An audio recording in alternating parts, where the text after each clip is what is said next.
சம்மருக்கு ஏத்த மாதிரி ராகி கூழ் நிறைய பேருக்கு எல்லாருக்கும் தெரிஞ்ச டிஷ். ஆனா சில பேருக்கு வந்து எப்படி அது காய்ச்சணும்னு தெரியாது. சோ அது எப்படி ஈஸியா சிம்பிளா நம்ம எப்படி பண்ணலாம்னு இன்னைக்கு பார்க்கலாம். இதுல வந்து நம்ம ராகி கூழ் காய்ச்ச போறோம். ராகி இதை வந்து நைட்டே ஊற வச்சிருக்கோம். இதுவும் இந்த மாதிரி தான். இப்ப நம்ம நாளைக்கு காலையில காய்ச்ச போறோம் அப்படின்னா நைட்டே வந்து இதை கலக்கிட்டு எவ்வளவு வேணுமோ குவான்டிட்டி அந்த அளவுக்கு கலக்கி வச்சிருக்கோம். நொய் இருந்தா இந்த ஸ்டேஜ்ல சேர்த்துக்கலாம். அப்படி இல்லைன்னா சாதம் நம்ம கிட்ட வீட்டுல இருக்கிற சாதமோ இல்ல பழைய சாதமோ இருந்தாலே இதுல சேர்த்துக்கலாம். இப்போ இதுக்கு தேவையான அளவுக்கு நம்ம இதுல உப்பு போட்டுக்கலாம். இது வந்து இந்த மாதிரி கட்டி இல்லாம நல்லா கலக்கிட்டு அதுக்கப்புறமா நம்ம தண்ணியில ஊத்திக்கலாம்.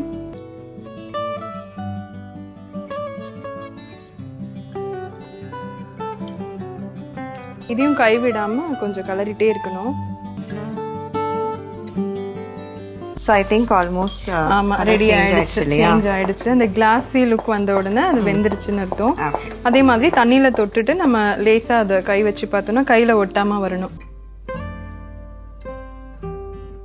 சம்மருக்கான ஸ்பெஷலா நமக்கு ஒரு கூழ் வந்து தயாரா இருக்கு.